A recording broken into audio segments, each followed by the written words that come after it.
How do we learn? We often learn through direct experience with our environment, but among humans, learning does not always occur this way. We also learn through the observation of others.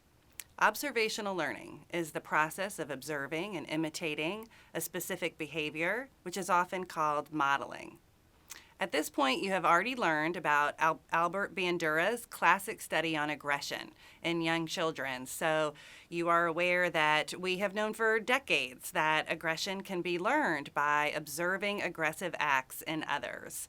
Bandura showed that kids who just watched a model behave aggressively were more apt to behave aggressively themselves compared to kids who had not just watched a model behave aggressively.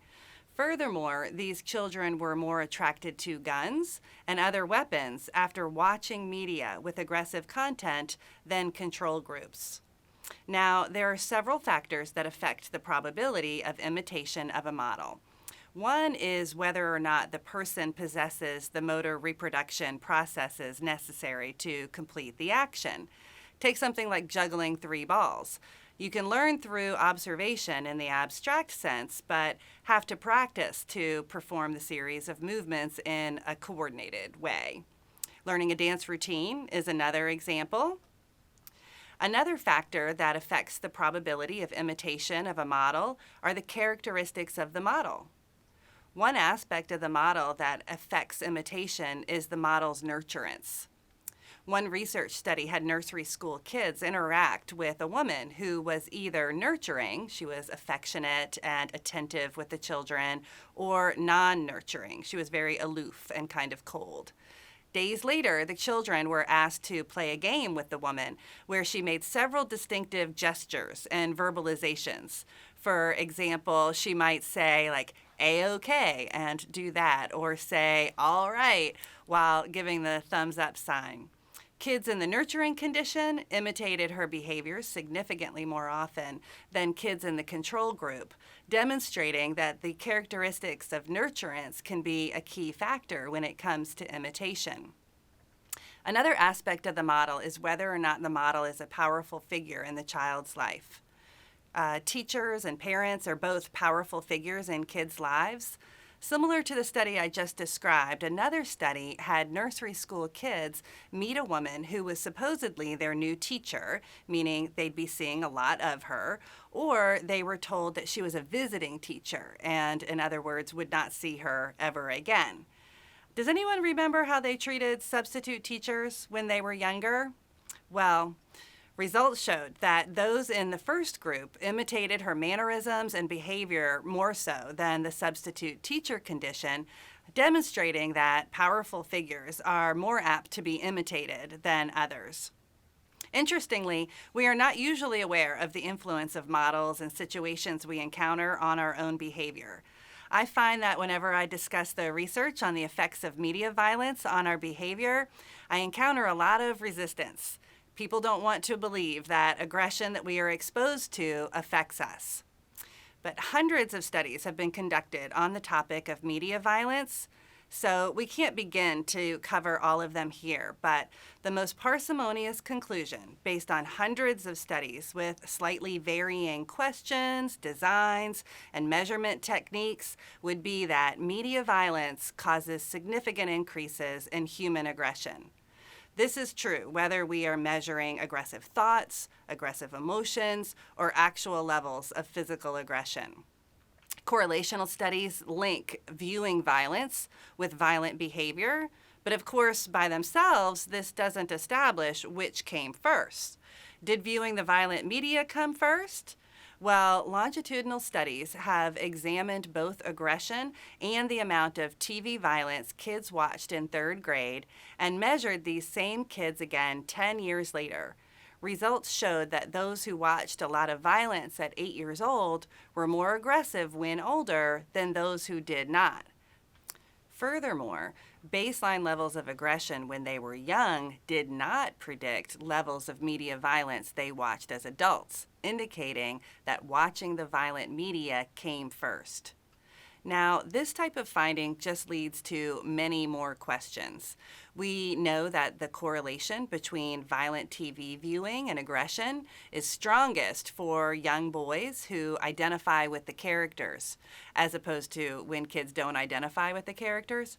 It's stronger for kids with poor interpersonal relationships, and the more realistic the violence, as opposed to cartoonish, the greater the effect. To establish cause and effect, researchers have designed experiments in which there is random assignment of subjects to conditions, and some participants view violence and others do not. So later, given an opportunity to express violence, the people who viewed violence tend to be more aggressive than those who didn't just view the violence. They also are less sympathetic as a result. In addition to imitating what they see, observers may become desensitized to brutality. Viewing aggression on TV can numb the reactions to real-life aggression. One study had kids watch a violent police drama or a nonviolent volleyball game. All participants had a break, and then all observed an aggressive interaction between two kids. Those who saw the violence were desensitized to the violent interaction. Self-reports indicated they weren't upset by it and they didn't really react. Meta-analyses have been conducted on this issue and concluded that the majority of experiments showed that seeing violent movies led to greater aggression than seeing non-aggressive control films. There's evidence that watching violence primes aggressive behaviors and thoughts. The priming effect is this idea that our thoughts can activate other related ideas and behaviors. Turner and Layton in 1975, for example, had men memorize words that either had an aggressive connotation, words like gun or punch, or they were neutral. Then they could punish another student during doing a learning experiment in the form of a mild electric shock. The men just exposed to aggressive stimuli were more punitive than the other group because aggressive thoughts were primed and they activated aggressive behaviors. There are many studies on this issue. Huseman et al. In 2003 reviewed many years of research and concluded that, quote, media violence is one of the strongest factors contributing to the development of aggression and violence in children, adolescents, and adults. Violent video games have the same effect as violent TV shows or movies. The APA has determined that heavy exposure to media violence is one of the most significant causes of violence in America. Extensive exposure does increase aggression in both children and adults, men and women, and the effects are long-lasting. Violent media accounts for 10 to 15% of the variance in aggressive behavior in any given study. This is a lot for one factor, given the multiple and converging causes of human behavior.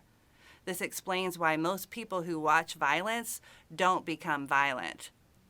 So, will watching shows like Dexter or Game of Thrones turn you into a serial killer? No.